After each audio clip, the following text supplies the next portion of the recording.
немножко здесь расширить.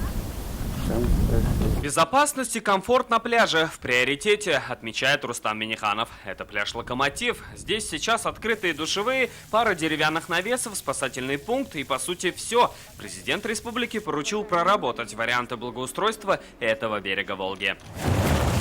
Ямы, разбитый асфальт, скорость не больше 20 км в час. В таком состоянии сейчас подъезд к пляжу «Локомотив». И сегодня Рустам Минниханов обратил на это отдельное внимание. Президент отметил, что дорогу нужно привести в порядок.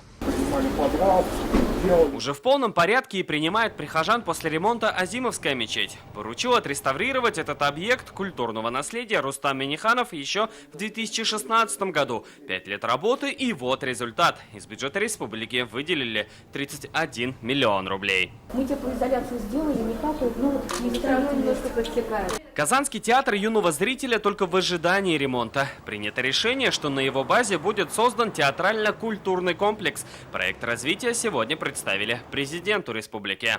Здесь у них классическая сцена на 280 метров. Это здание, да? Вот мы отсюда зашли. Да, вот это наш дворик, мы примерно вот здесь стоим. Среди идей – открытие здесь летнего амфитеатра, малого зрительного зала, театрального кафе. Рустам Минниханов подчеркнул, что каждая площадка должна быть востребована зрителями и детьми. И важно сохранить исторический вид зданий.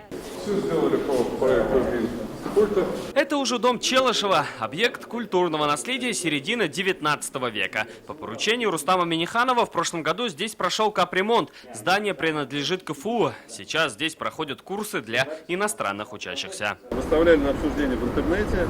В принципе, вот эти 3 работы, которые заняли первое место. Еще одна точка в президентском маршруте – торговый центр «Кольцо». Архитекторы представили Рустаму Минниханову варианты его модернизации, которые уже давно ждали. Здание не вписывалось в архитектуру исторического центра. Об этом говорили и архитекторы, и сами жители. Если честно, я не видела, какие там проекты дизайна были.